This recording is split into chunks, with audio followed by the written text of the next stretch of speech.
మంగళవారం పాయింట్స్ టేబుల్లో సెకండ్ ప్లేస్లో ఉన్న ముంబైకి అట్టడుగున ఉన్న ఢిల్లీకి మ్యాచ్ జరగబోతోంది. సీజన్ సెకండ్ మ్యాచ్లో ముంబై చేతిలో ఓడిన ఢిల్లీ ఈ మ్యాచ్లో గెలిచి పగ తీర్చుకోవాలనుకుంటోంది.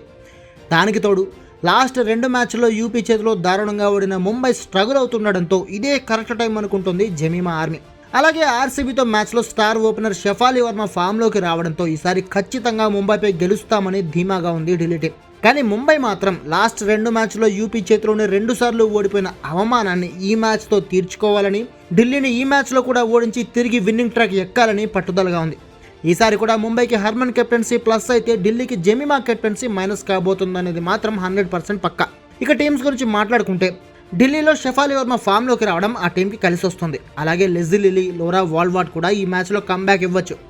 జమీమా కూడా రాణిస్తే ఢిల్లీ మంచి స్కోర్ కూడా చేస్తుంది. అలాగే వడోదర పిచ్ లో స్కోరింగ్ పిచ్ కాబట్టి ఢిల్లీలో స్పిన్నర్ శ్రీచరణ్తో పాటు షెఫాలి వర్మ కూడా బౌలింగ్లో తన టీంకి ట్రంప్ కార్డ్లా మారచ్చు. ఇంకోవైపు ముంబైలో అమన్జోత్ కౌర్, నాట్సెవర్ బ్రంట్తో పాటు captain Harman, Nicola Carey key ప్లేయర్స్గా ఉంటే మిగిలిన బ్యాటర్లు, బౌలర్లు అంతా మూకుమ్మడిగా ఫెయిల్ అవుతున్నారు. ఇదే ముంబైని టెన్షన్ పెడుతుంది. అందుకే ఢిల్లీ